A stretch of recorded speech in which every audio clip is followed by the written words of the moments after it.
diabetes que se caracteriza o que comienza con una insulinoresistencia a las acciones metabólicas de la insulina. ¿Ya? Acuérdense de eso, insulinoresistencia con apellido. Insulinoresistencia a las acciones metabólicas de la insulina en el hígado, en el músculo o en el tejido adiposo. Cada uno contribuye de manera variable dependiendo del paciente, ¿ya? Y que progresa al no controlarse esta insulinoresistencia a una, digamos, y que el paciente responde con hiperinsulinismo para compensar esta insulinoresistencia que a la larga, de no ser corregida, va a progresar a una disfunción beta celular y a una apoptosis con algún grado de déficit secretor variable. ¿Ya? Entonces los pacientes diabéticos tipo 2 empiezan con una insulinoresistencia y posteriormente desarrollan un déficit secretor de insulina que puede requerir ser compensado con infusiones orales y en etapas más extremas con insulina inyectable, pero nunca con un nivel de insulinovenia tan severo como los diabéticos tipo 1. ¿Ya? ¿Sí?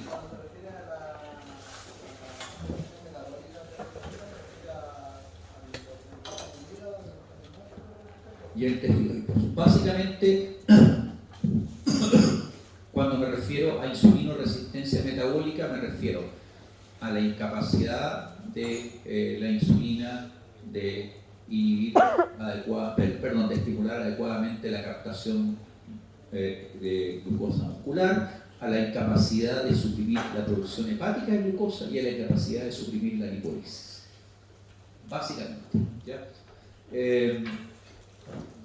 Es una diabetes que se observa mayoritariamente en sujetos adultos, más de 45 o 50 años de edad, digamos, y que se asocia a obesidad, a falta de ejercicio, a sedentarismo y a dieta occidental. La carga genética es más importante que en la diabetes tipo 1, ¿ya? Hay hasta un 80% de concordancia en gemelos homocigotos, pero es de herencia poligénica, está más distribuida en un número mucho mayor de genes. Y eso hace que sea mucho más difícil asociar, digamos, un perfil genético particular a la diabetes tipo 2, pero ciertamente la influencia del medio ambiente es importantísima, ¿ya? O sea, y eso se ha visto en poblaciones migrantes. Por ejemplo, la población japonesa que tiene habitualmente una incidencia de diabetes tipo 2 muy baja. En los asiáticos suele ser bastante baja, ¿ya? Pero los familiares de japoneses que han migrado a Occidente, particularmente a Estados Unidos, han incrementado su incidencia de diabetes tipo 2 pese a los factores genéticos protectores por influencia de la dieta. Es lo que yo llamo el efecto McDonald's. Los factores de riesgo son familiar en primer grado con diabetes tipo 2, papá diabético o mamá diabética aumenta un 20% el riesgo en la progenie. Ambos se suman. Si papá y mamá son diabéticos, la progenie tiene 40% más de riesgo de desarrollar diabetes tipo 2.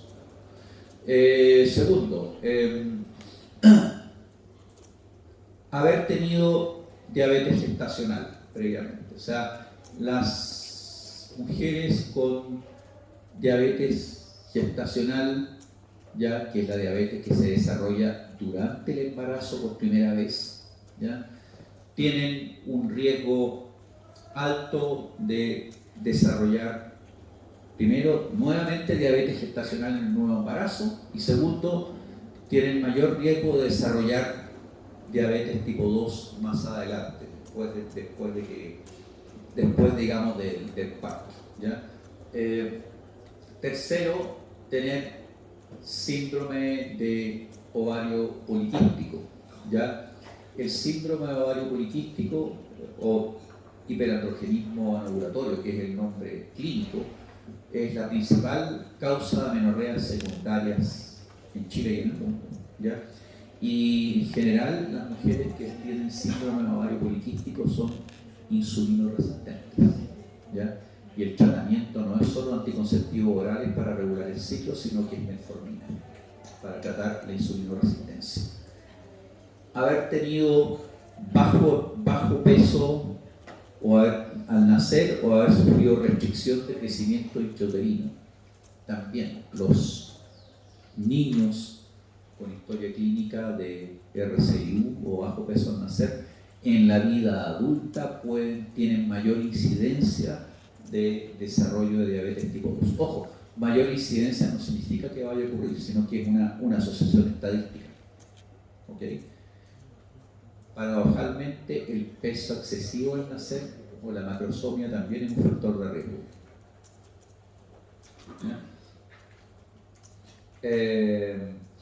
Bueno, por supuesto, es una enfermedad que está asociada a otros factores de riesgo como hipertensión y dislipidemia, factores de riesgo cardiovascular, a síndrome metabólico en su conjunto, ¿ya? Porque tiene el componente de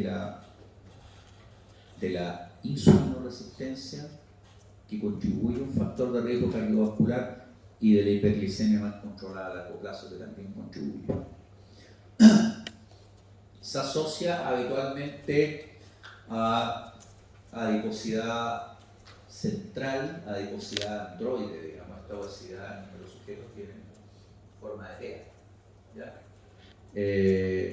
Y a una expansión del tejido adiposo que permitiría la síntesis de mediadores inflamatorios derivados del tejido adiposo que reciben el nombre de adipoquinas, que promueven la resistencia a insulina y que fuerza un hiperinsulinismo compensatorio que evoluciona después de un hiperinsulinismo no compensatorio y una disfunción beta celular con apoptosis de las células beta. ¿Ya? Voy a explicar con un poco más de detalle eso en una curva que les voy a mostrar más adelante. A diferencia de la diabetes tipo 1, el DEUT es mucho más insidioso que la diabetes tipo 2. Ya un número importante de pacientes son descubiertos en un control de rutina, ya, de factores de riesgo, y de hecho es la razón por la cual cuando uno ya cumple más de 40, 45 años de edad, es recomendable un chequeo metabólico anual regular para diagnosticar a tiempo la enfermedad. Mayor estabilidad metabólica significa menor incidencia de cetosis, ¿ya? Básicamente que la diabetes tipo 1. Y bueno, en Chile, digamos, da cuenta de más del 90% de los casos de diabetes mellitus totales. ¿Cuál es la evolución natural de la diabetes tipo 2? Primero, en esta curva les indico lo que significa. En los dos gráficos de arriba muestran la glucosa, ¿ya? La curva en amarillo es la glucosa postprandial o de postcarga, cómo aumenta la glucosa cuando recién hemos ingerido alimento, y la curva en verde muestra la glucosa en ayuno, ¿ya? Abajo la función relativa de la célula beta, ¿ya? La curva en naranjo, los niveles de insulina, y la curva que se ve más clarita arriba, la insulinoresistencia. Y la línea recta que aparece en ambos gráficos muestra los niveles normales o deseables, ¿ya? Entonces, esto lo que muestra es la historia natural de la diabetes tipo 2. Inicialmente tenemos un individuo que tiene obesidad, ¿ya? Y por lo tanto, frente a la obesidad hay a medida que la obesidad aumenta, hay un aumento de la resistencia a la insulina y el organismo responde a este aumento de la resistencia a la insulina con una hiperinsulinemia, un hiperinsulinismo que es de carácter compensatorio inicialmente, porque este hiperinsulinismo, como ustedes pueden ver, correlaciona con una capacidad de mantener la glucosa basal normal y la glucosa poscarga dentro de los valores normales. ¿Ya? Entonces, nosotros en esta etapa decimos que hay un hiperinsulinismo que es compensatorio, es decir, el sujeto es insulino resistente, ¿ya? Pero el organismo reacciona adecuadamente y compensa con más secreción de insulina, ¿ya? Que permite mantener glicemia basal y poscarga absolutamente normales. Pero a medida que esta condición se mantiene, progresa todavía más la insulinoresistencia y el hiperinsulinismo llega a un nivel tope, máximo, ya acá arriba, y empieza a aparecer, este nivel tope permite mantener la glicemia basal normal, pero la glicemia poscarga ya no es normal, empieza a estar alterada, empieza a aparecer la intolerancia a la glucosa. En ese momento nosotros hablamos de que hay un hiperinsulinismo no compensatorio y para la célula beta decimos que hay una disfunción beta celular. ¿Qué significa disfunción beta celular?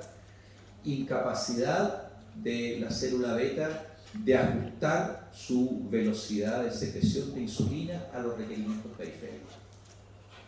¿Ya?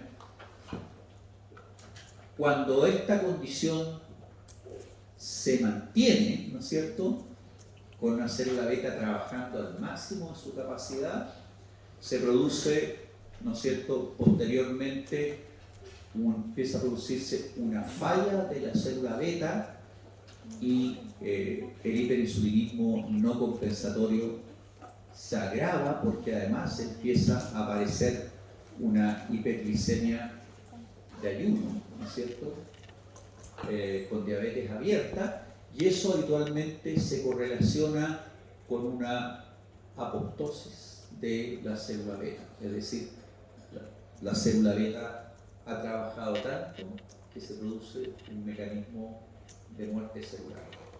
Ya vamos a ver cuáles son las causas. Y por lo tanto empieza a decaer el nivel de insulina en el paciente y empieza a empeorar el control glicémico tanto a nivel basal como a nivel de poscarga. Las complicaciones macrovasculares dependen de básicamente de la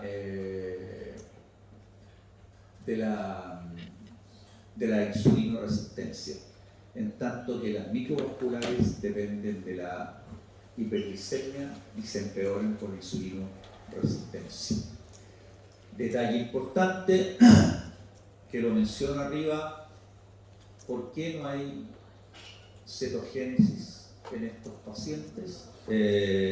Primero que nada porque siempre hay trazas de insulina en estos pacientes, nunca pierden completamente la capacidad secretora de insulina, y el fenómeno más sensible a insulina en la diabetes es la lipolisis. Si yo inhibo la lipolisis, inhibo la beta-oxidación de los ácidos grasos y la producción excesiva de acetil-CoA, que es la base para producir cuerpos cetónicos. Y por lo tanto, como estos pacientes tienen siempre una pequeña reserva de insulina, rara vez desarrollan cetosis, ¿ya? Sin embargo, cuando hay aumento de hormonas contrarregulatorias en pacientes con diabetes tipo 2 pueden complicarse con cetosis, pero no es la habitual. No son diagnosticados por cetosis. Dígame.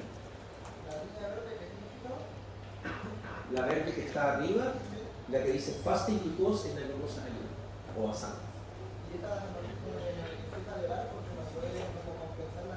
Porque, claro, pero se empieza a elevar porque ya el hiperinsulinismo llegó a una capacidad máxima y está produciendo la apoptosis de célula beta, empieza a perder capacidad de secretar insulina.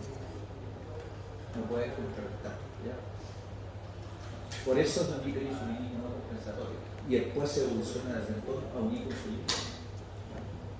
Profe, ¿Sí? aquí dijo que se relacionaban los cambios macro y microvasculares.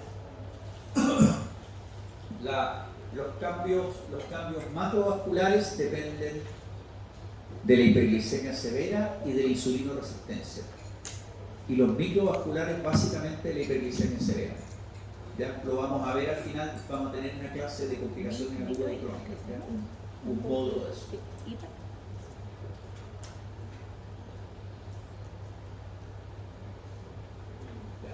La insulinoresistencia, como yo les había mencionado al principio, porque uno de ustedes me había preguntado, puede ser de tipo hepática, con disminución de la capacidad de insulina para disminuir, digamos, la producción hepática de glucosa, de tipo muscular, con disminución de la capacidad de captación muscular, que son las dos formas más frecuentes, ¿ya? Y de tejido adiposo, que es la disminución de la capacidad de inhibir la lipólisis. Y la suma de las tres se llama insulinoresistencia de cuerpo total. Entonces, en los pacientes diabéticos tipo 2, la contribución de cada una de estas formas de insulinoresistencia es súper variable. Y eso hace que la enfermedad sea bien heterogénea. O sea, hay pacientes que van a presentar más predominio de una que de otra, ¿ya? Y eso determina muchas veces la forma en que el paciente debuta y la forma en que el paciente responde al tratamiento. Pero por regla general, dado que el músculo esquelético en masa es el componente más importante, ayudar a mejorar la captación de glucosa por parte del músculo en estos pacientes, o sea, mejorar la insulinoresistencia muscular, ayuda significativamente a la mejora actual. ¿Cómo evaluamos la insulinoresistencia? Yo en el módulo anterior les hablé de evaluar los criterios diagnósticos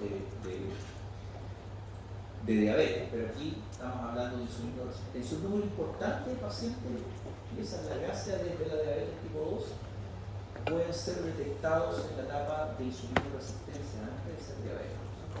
¿Ya? Entonces, se puede evaluar mediante una prueba de tolerancia oral a la glucosa de curva insulina. O sea, le hacemos el test de la OMS, le damos glicemia, pero además le damos insulina o peptidogeno. Los criterios son: la insulina basal normal debe estar entre 5 y 25 microunidades internacionales por ml. Cualquier valor mayor de 25 es anormal. Si el valor de insulina en ayuno es mayor de 25, decimos que es un hiperinsulinismo tónico. Segundo, podemos medir la insulina en respuesta a una sobrecarga de glucosa, ¿ya? En la prueba de tolerancia oral a la glucosa. Y en ese caso, la insulina a los 60 minutos de descarga debería ser inferior a 100 o a los 120 minutos, que es el criterio que más se usa, debería ser inferior a 60 unidades por ml. Valores mayores a 100 o mayores a 60 a los 60 y 120 minutos respectivamente implica que el paciente tiene un hiperinsulinismo fácil. Tercero, y ese que está en azul es el más importante, el índice O/R, que muchos dicen que no debería usarse, pero que todavía sigue siendo un criterio sumamente importante usado en el servicio público. El índice O/R es el producto de la glicemia basal por la insulina basal partido por 405, siempre y cuando la glicemia y la insulina están expresados en miligramos por decilitro. ¿Ya? Y este valor debe ser menor a 2,5 o hasta 2,5. Si es mayor de 2,5, implica que el paciente es insulino resistente. Y aquí me quiero detener un minuto. Si ustedes recuerdan del módulo anterior, la glicemia basal en ayuna es debe ser menor de 100, ¿no es cierto? Entre 70 y 99. Y si ustedes miran acá arriba, la insulina basal podría ser entre 5 y 25 normales, ¿ya? Mayor de 25 es hiperinsulinismo. Pero si ustedes juegan un poco y calculan si es posible tener un OMA-IR mayor de 2,5 con valores de insulina basal y glicemia basal normales, ¿qué creen que pasa? Es matemáticamente posible. O sea, yo les puedo decir, paciente con glicemia de 90, ¿la glicemia está normal? Sí. Paciente con insulina basal de 20, ¿está normal? Está normal. Pero yo multiplico esa glicemia de 90 por la insulina de 20 y la divido por 405 y yo les apuesto que el OMA-IR sale alterado, sale más de 2,5. Ese paciente es insulino resistente. Ese paciente tiene una glicemia anormalmente normal. Ese es el eufemismo que me gusta usar. Significa que requiere de niveles de insulina excesivamente altos para mantener una glicemia aparentemente normal. Aunque esos niveles de insulina y esos niveles de glicemia analizados por separado, de manera aislada, se vean normales, no son normales. Por lo tanto, el índice OMA-IR es un tremendo valor, ¿ya? Y en otras palabras, podemos tener un sujeto obeso, ¿no es cierto?, con factores de riesgo, con antecedentes familiares, que llega a control, le medimos la glicemia y la insulina basal, se ven normales, no lo manden para la casa sin hacer un cálculo de OMA-IR. Porque el OMA-IR le podría estar diciendo, este sujeto está con un hiperinsulinismo compensatorio, pero podría evolucionar un hiperinsulinismo no compensatorio. Entonces hay que tratarlo ahora, hay que hacerlo bajar de peso ahora, hay que darle dieta ahora, y si es necesario hay que darle metformina o algún otro medicamento que permita controlar la insulinoresistencia ahora y no después. Y por último, está algo que se usa menos, que es el índice de Matsuda, que mide la insulinosensibilidad, ¿ya? Que integra la glicemia de poscarga a los 120, la insulina de poscarga a los 120 minutos, de acuerdo a esta fórmula que está aquí, ¿ya? Y que debería ser menor que 2.7, o sea, debería ser mayor que 2.7. Si es menor que 2.7, digamos, el sujeto ha perdido insulinosensibilidad, o sea, ha aumentado la insulinoresistencia.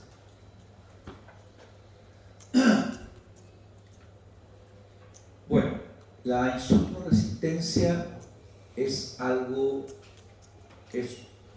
la pérdida, hay un aumento de insulinoresistencia que es fisiológico, ¿ya?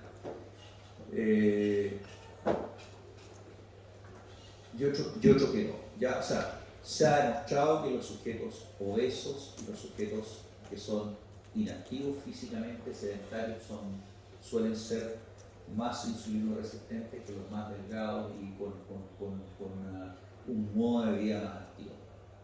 La dieta también influye enormemente y la edad también. Hay un aumento de la insulinoresistencia que es normal con la edad. Ya, si uno mide la insulinoresistencia en sujetos de 20, 40 y 60 años, hay un aumento de un 20% más o menos, 1% por año. ¿Ya? Pero ese aumento se ve atenuado si el sujeto logra mantener un control de peso adecuado y hace ejercicio. ¿Ya? Y por supuesto, esta insulinoresistencia es el principal factor de riesgo para la diabetes, para el síndrome ovario poliquístico, pero además para el desarrollo de otras enfermedades como aterosclerosis, dislipidemia e hipertensión. Vamos a explicar enseguida los mecanismos. La figura del medio muestra la relación entre el índice de masa corporal arriba y la insulinosensibilidad, o sea, el inverso de la insulinoresistencia. y vemos que a medida que el IMC aumenta, la sensibilidad a la insulina disminuye tanto en hombres como en mujeres, ya en la curva de arriba.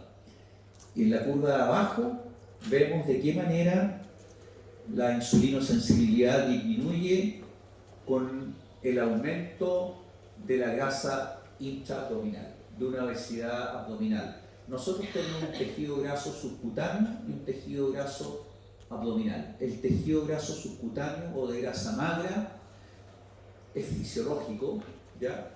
Y secreta mediadores que facilitan la insulinosensibilidad.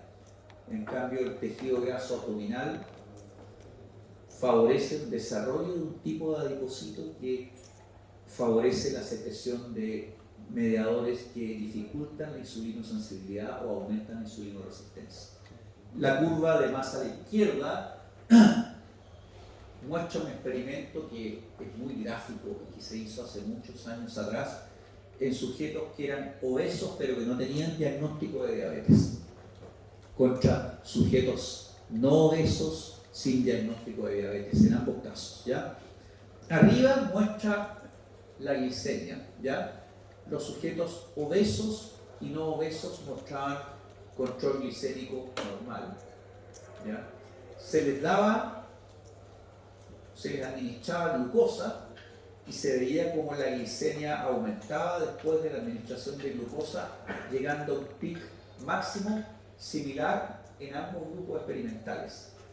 Pero cuando se comparaba la insulina en los obesos y en los no obesos no diabéticos, se observaba que la insulina basal en los obesos era mayor y que el aumento de insulina, la secreción fásica, tenía que ser mucho mayor en los obesos que en los no obesos para lograr un control glicémico normal.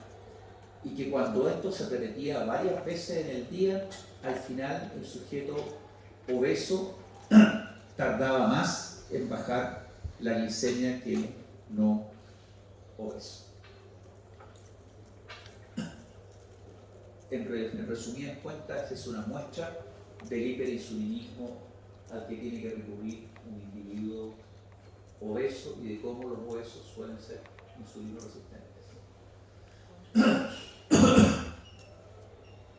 Ahora, yo les había dicho que la insulinoresistencia es a las acciones metabólicas de la insulina, pero que la insulina tiene efectos metabólicos y efectos mitogénicos, o sea, no metabólicos, ¿ya?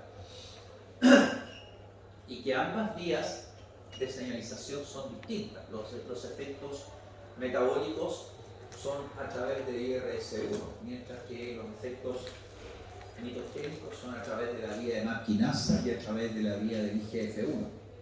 Cuando nosotros tenemos un hiperinsulinismo compensatorio o no compensatorio, imaginemos que es compensatorio en un sujeto ya que es insulinoresistente. Ese hiperinsulinismo permite mantener la glicemia basal o en los cargos normales, pero va a estar estimulando excesivamente la vía mitogénica que está funcionando normalmente, ¿ya? Y por lo tanto, esta se va a expresar de manera exacerbada. Los resultados son diversos, pero los más importantes son, por una parte, un aumento de la producción de VLL de tipo C y de LDL pequeñas y densas, ¿ya? Con mayor potencial laterogénico, porque estas son captadas más fácilmente por los macrófagos, ¿ya? Por lo tanto, mayor riesgo de aterogénesis. En los capilares, particularmente, aumenta la sensibilidad a catecolaminas y se produce un crecimiento hiperplásico de la capa media, de la capa muscular, en estos casos son mismos, un aumento del grosor de la pared, por lo tanto, una mayor respuesta a los estímulos vasoconstrictores y mayor riesgo de hipertensión. En los ovarios, ¿no es cierto?, se produce un aumento de las células de la teca, ¿ya? Por lo tanto, hay un aumento de la producción de andrógenos, pero no se produce el mismo aumento en las células glomerulosas, que son las que permiten convertir los andrógenos a andrógenos. Por lo tanto, se produce un hiperandrogenismo y el síndrome de ovario poliquístico. Y en la piel, y esto es bien importante para el diagnóstico precoz, se produce una estimulación de los queratinocitos con aumento de parches de coloración en los pliegues, detrás de la nuca, en los codos, ¿ya? Que se conoce como acantosis nigricans, y en la base del cuello se produce una estimulación de el crecimiento de pequeños gránulos, pequeñas verrugas que se conocen con el nombre de acrocordones, ¿ya? Y habitualmente la presencia de acantosis nígricas y particularmente de acrocordones es un signo clínico al examen físico que en un sujeto de mayor de 40 con factores de riesgo, con algo de obesidad, sobrepeso, puede estimular, digamos, la solicitud de un examen de insulinoresistencia, por ejemplo, de glucosa e insulina basal para pedir un índice de humanidad, ¿ya? Estos son productos de la hiperinsulinemia en su conjunto, que determina aumento de, digamos, compensación metabólica, pero sobreexpresión de las acciones mitogénicas o no metabólicas de la insulina.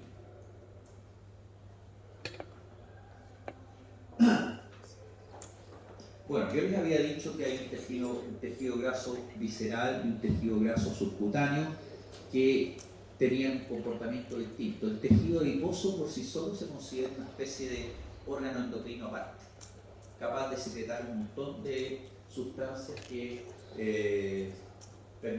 tienen diversos efectos metabólicos. Pero uno de los factores más importantes es que la expansión del tejido graso visceral determina un comportamiento distinto del tejido adiposo, ¿ya?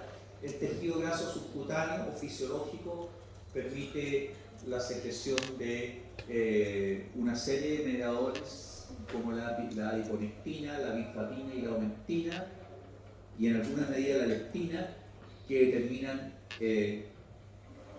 por un lado el control de la saciedad y por otro lado un comportamiento insulino, tienen una acción proinsulino sensibilizante, son antihiperglicémicas. En el tejido, cuando se expande el tejido graso visceral, ya aumentan una serie de este tejido graso visceral secreta algunos mediadores químicos que reciben el nombre genérico de adipoquina, porque son generadas por el tejido adiposo, ¿no es cierto?, con el que tienen el nombre de entre ellas la resistina y la RBP4, que antagonizan la acción de insulina y por lo tanto promueven insulinoresistencia a nivel tisular.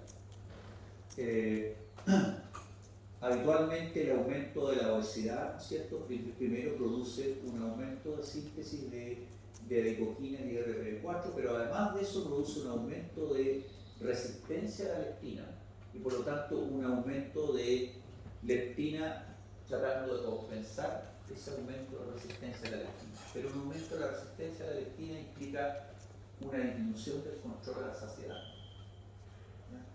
Y por lo tanto, esto produce más ingesta de alimentos, mayor aumento de obesidad y más expansión del tejido graso subcutáneo, quiero decir visceral, que produce ahora, además de la resistina y la RBP4, un aumento de la síntesis de mediadores químicos proinflamatorios, citoquinas proinflamatorias como factor de necrosis tumoral e interleuquina 6, entre ellas, digamos.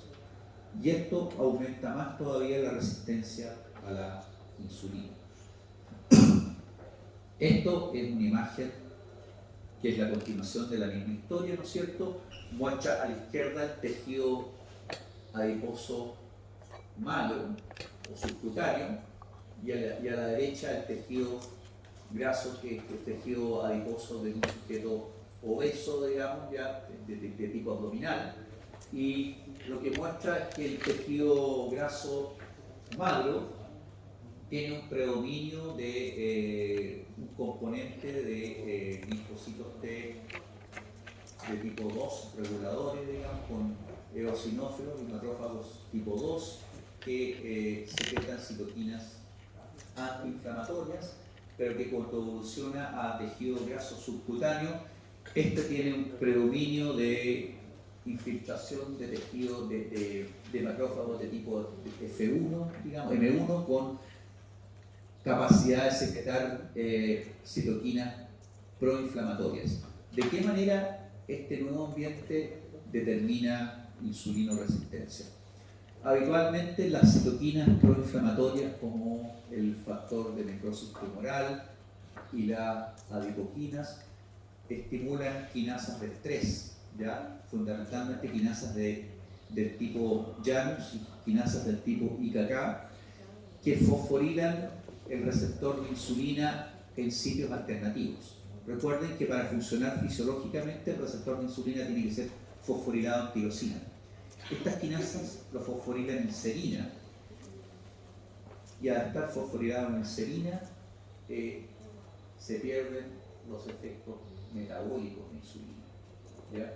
Y por lo tanto, por ejemplo, esto determina insulinoresistencia en el tejido hepático y en el tejido adiposo. Por otra parte, la inhibición de la lipólisis implica el aumento de la concentración circulante de ácidos grasos libres no esterificados, ¿ya?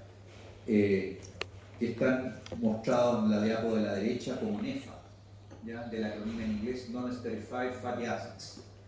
Estos NEFA o los ácidos grasos no esterificados determinan varios efectos. Primero, la elevación crónica favorece la lipotoxicidad de las células beta expandes, por lo tanto su disfunción y su muerte.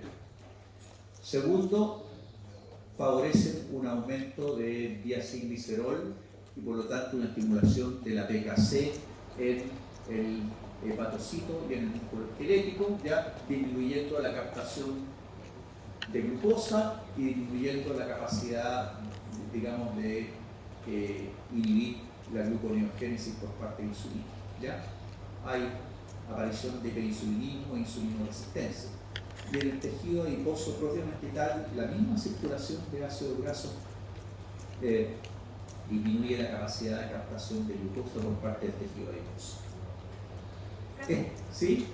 ¿El hígado promueve la gluconeogénesis o inhibe? En el hígado el aumento de PKC, digamos, promueve la gluconeogénesis, inhibe la capacidad de insulina de suprimir la gluconeogénesis. No se olvide que la insulina tiene que ser capaz de suprimir la gluconeogénesis en el hígado. O sea, se promueve, pero por otra forma Es una manera de decir lo mismo, digamos, ¿ya? O sea, usted tiene promueven insulinoresistencia. ¿Cómo promueven insulinoresistencia? Fosforilan en serina en lugar de tirosina, ¿ya? Esto hace que la insulina sea incapaz de suprimir la gluconeogénesis, por lo tanto va a haber en niveles de insulina adecuados una gluconeogénesis exagerada. Esta figura muestra un resumen de lo mismo, ¿no es cierto? A la izquierda la señalización normal, fosforilación en tirosina y efectos metabólicos del receptor de insulina. A la derecha un resumen de lo que pasa, de los factores que determinan la fosforilación en serina y la insulinoresistencia, ¿ya? Mediadores inflamatorios y quinasas de estrés oxidativo y estrés retículo, que no lo mencioné ahora, pero lo voy a mencionar en un rato más, ¿ya? Las adipoquinas, la vía mitogénica propiamente tal, la vía mitogénica a través de IGF-1 y más quinasa, y también favorece la fosforilación en serina y la insulinoresistencia.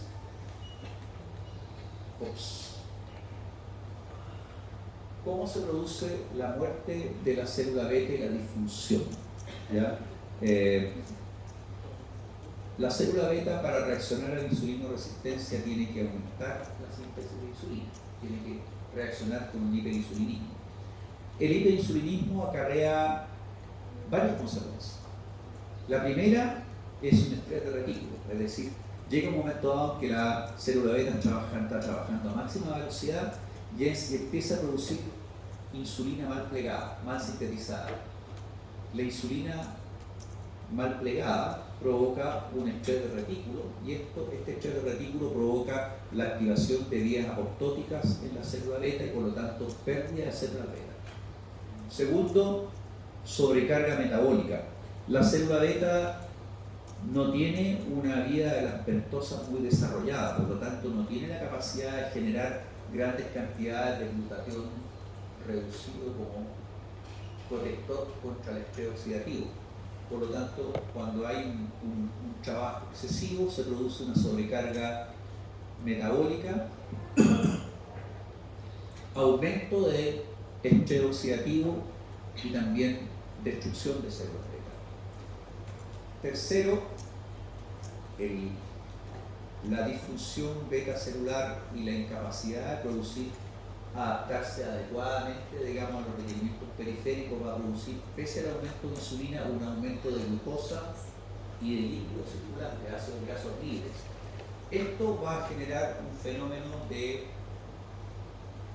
glucotoxicidad y de lipotoxicidad y va a inducir la síntesis de ceraminas, que son uno de los principales mecanismos, digamos, de apoptosis en la célula beta, profundizando la pérdida de células beta y resultando finalmente en un hipoinsulinismo.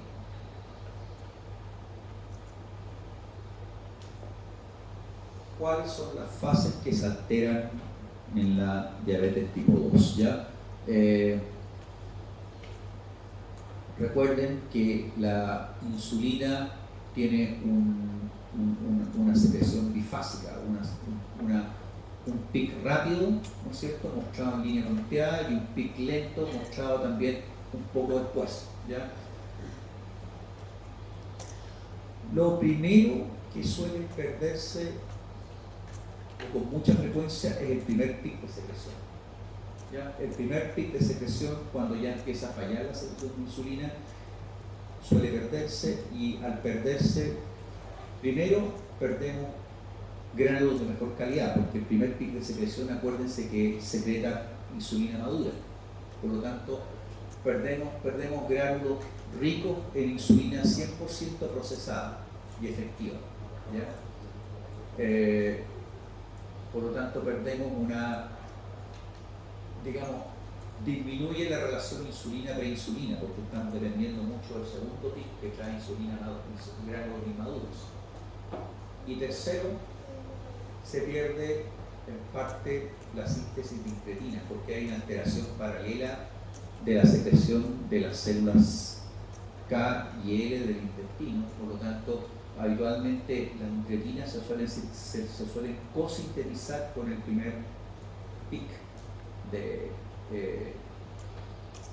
secreción de insulina, se pierde el efecto de incretinas. Más tarde puede haber un compromiso parcial del segundo pic de secreción con disminución todavía mayor de la relación insulina-preinsulina, ¿ya? Y la secreción tónica raramente se ve afectada en los pacientes con diabetes tipo 2, ¿ya? Se suele mantener hasta etapas más tardías. Ahora, la aparición, digamos, la forma en que se pierden estos pics y la forma y el tipo de insulinoresistencia predominante en el paciente suelen muchas veces dar cuenta de la forma en que debuta el paciente, ¿ya?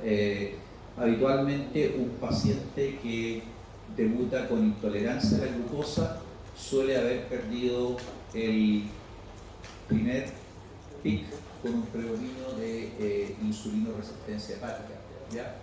Mientras que el paciente que debuta con hiperglicemia abierta suele tener un compromiso de los dos pics de secreción con un predominio de insulinoresistencia muscular. Recomendaciones para el paciente con diabetes tipo 2. Lo primero es ejercicio, ¿ya?